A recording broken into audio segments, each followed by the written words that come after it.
at this stage.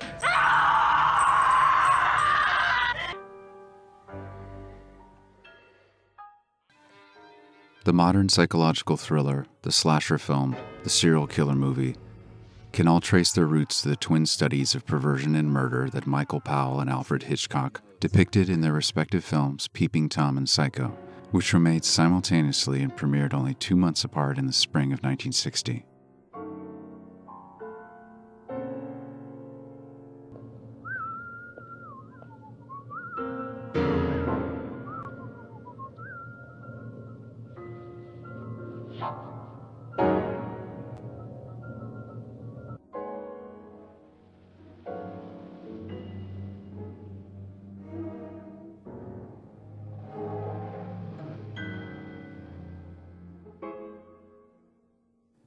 Hitchcock and Powell were English-born, about the same age, and passionate believers in pure cinema, the use of the film medium to do things not possible in other art forms.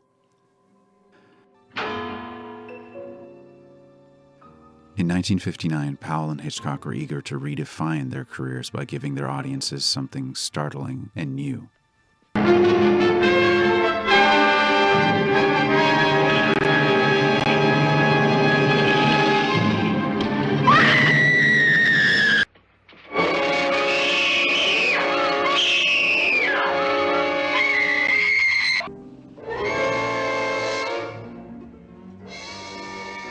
Cheaply made horror flicks were big, and both men thought to try their hands at one.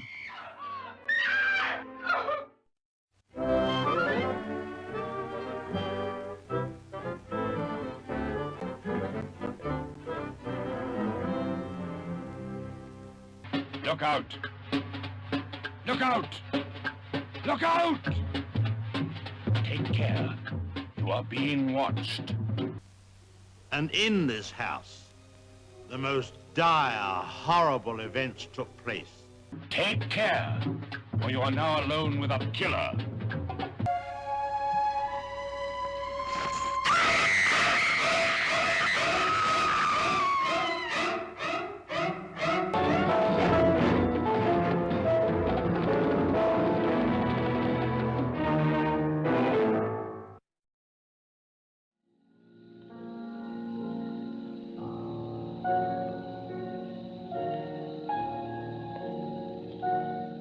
They each produced masterpieces, but Powell's film was so reviled that he was unable to work in his own country for over a decade, while Hitchcock enjoyed fame and fortune for his equally lurid film.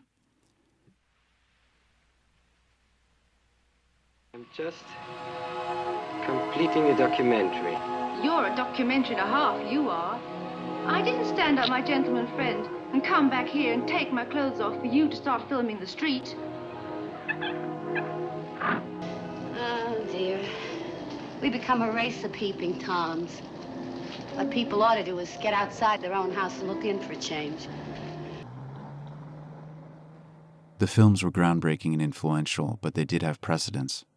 Hitchcock's own Rear Window addressed voyeurism as a metaphor for cinema.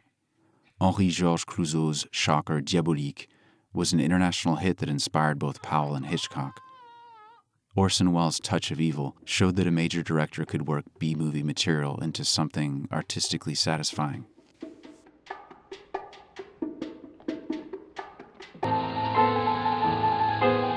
What am I seeing, Mark?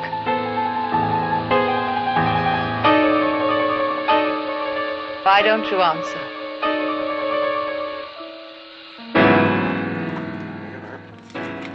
Marie Samuels. A victim of childhood trauma at the hands of a sadistic and unstable parent, the protagonist enters adulthood a meek and maladjusted young man. He adopts his parents' business and adapts it to facilitate his need to stalk and spy on women. Scoptophilia, that would interest him. Most fertile mind. Scoptophilia, the morbid urge to gaze. At times, he could be both personalities, carry on conversations.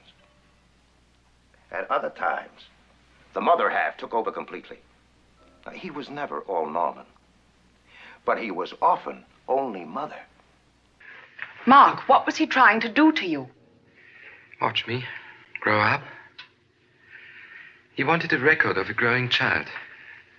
Complete. In every detail. Such a thing were possible.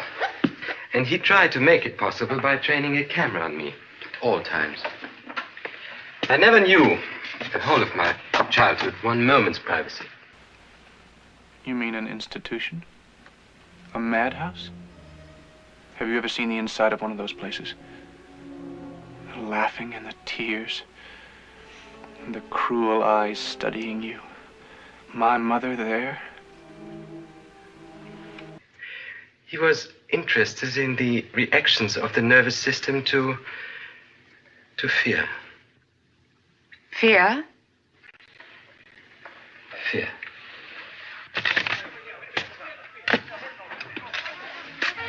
Especially fear in children.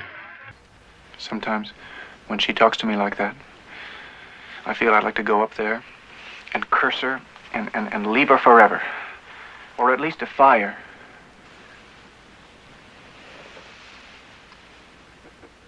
But I know I can't. She's ill. She sounded strong. No, I mean ill. Whether through photography or taxidermy, he preserves his victims to keep his companions. When they felt the spike. Presumably impotent, his chosen murder weapon is a phallic substitute, one that kills those who arouse him. Though he takes some steps to cover his tracks, he is driven by his compulsions, is far from a criminal mastermind, and is essentially just waiting to be caught.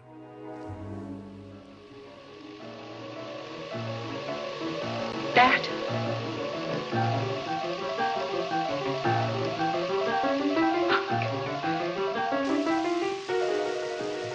Mark, no.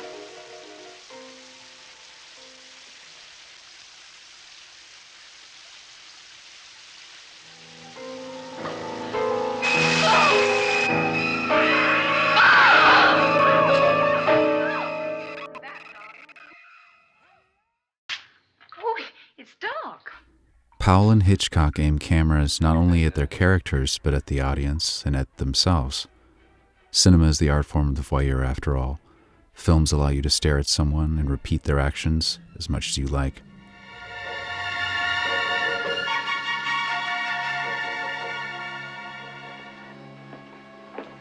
Mrs. Bates.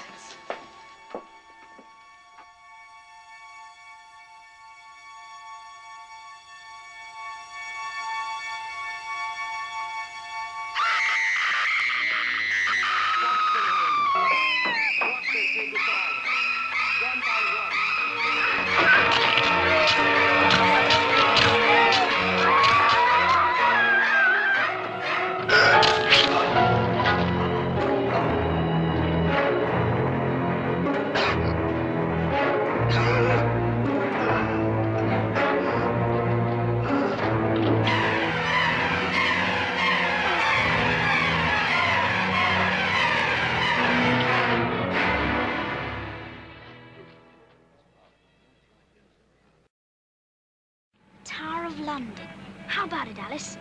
Does she eat grass? Don't be silly, she eats mouse. Hang on a minute. Come on, I want to see the crown. After many years abroad, Powell returned to England in 1972 to make The Boy Who Turned Yellow, a children's film shot in and around London.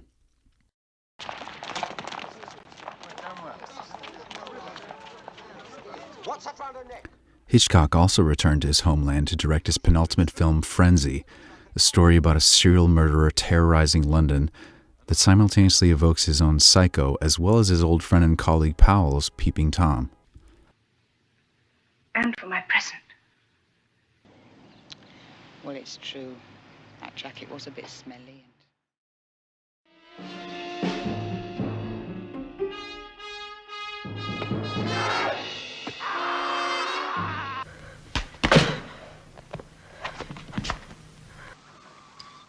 Rip-offs of Psycho were immediate, but the deeper influence of both films really crystallized when the next generation of filmmakers combined the dark side of the human mind with aggressive stylization as introduced by Powell and Hitchcock in 1960.